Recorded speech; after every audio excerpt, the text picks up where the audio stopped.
Waheguru Ji Ka Khalsa, Waheguru Ji Ki Fateh. Welcome to this segment of Coach Gurbani's a-sabad-a-day. Our recitation is from Asa Mahalla Pehla, Panchpade, and this is the 23rd Sabad in this series, the composition of Nanak the First. The recitation.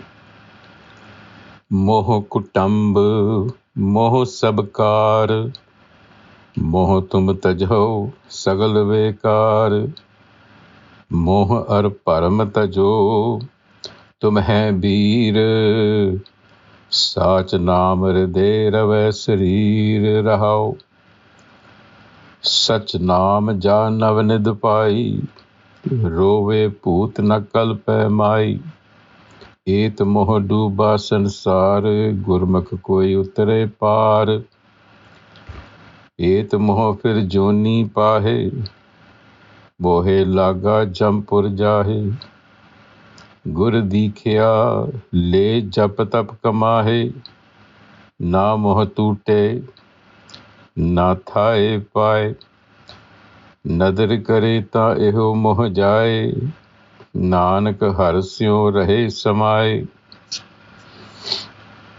So this Shabad,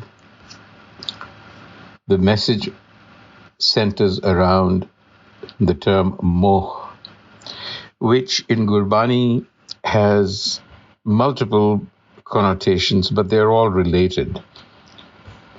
Moh can signify states of mind, essentially.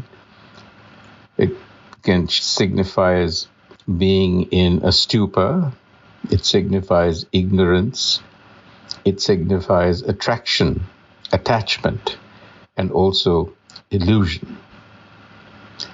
And it is the root deception of Maya. It is Moh that binds us, chains us to the world of the senses. And that deludes us into believing that the world of the senses is permanent.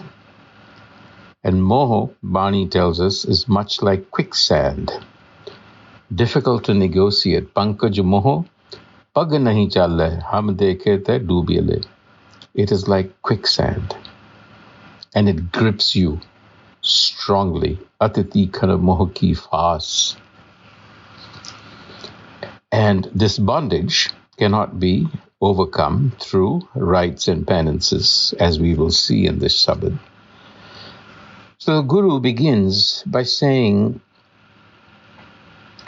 all attachment, whether to family or to anything that you do, Moh Kutanb Moh Sabh, renounce it. Moh tum tajo.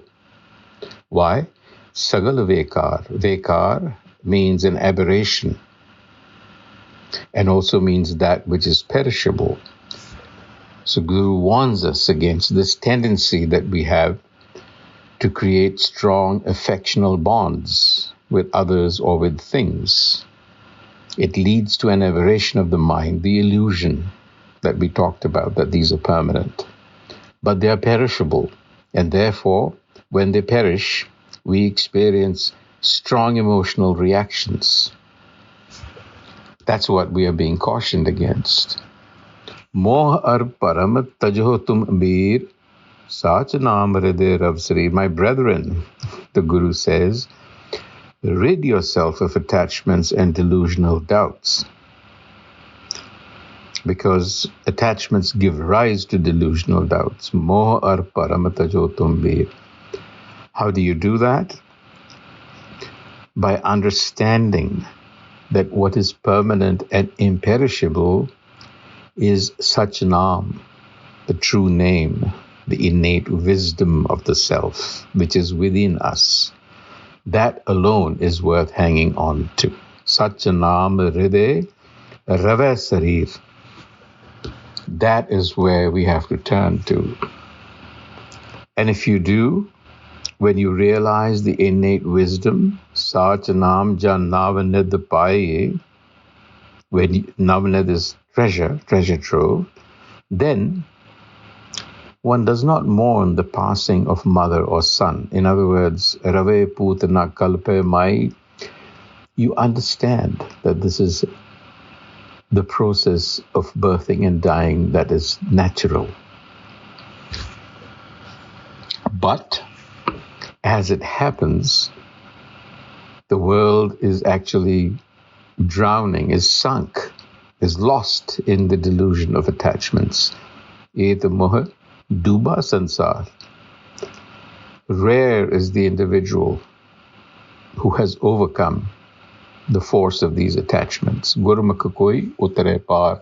Utare par means to overcome, to get to the other side, literally. Et moh fir juni pahe, moh laga jampur jahe. Because of attachments, one goes through the various states of the mind trying to seek fulfillment. And then we get bound to the chain of time. We get caught, we get trapped. And there will be no rest, the Guru says, as long as the chains of attachment are not broken. Na moh tute na thai pae, until, and it will not go, he says, Gur dikhya le jab tap kamahe, na moh tute na thai pae. So initiations, the performance of penances, recitations will not break the chain of attachments. So what will? Nadar kare ta eh moh jaye, nanak harsyo rahe samaye. When the self is realized and its grace dawns upon the mind, then one overcomes attachments. So it is always a recognition of the authentic nature of which we are a part. On that note, Vaheguru Ji Ka Khalsa, Vaheguru Ji Ki Fateh.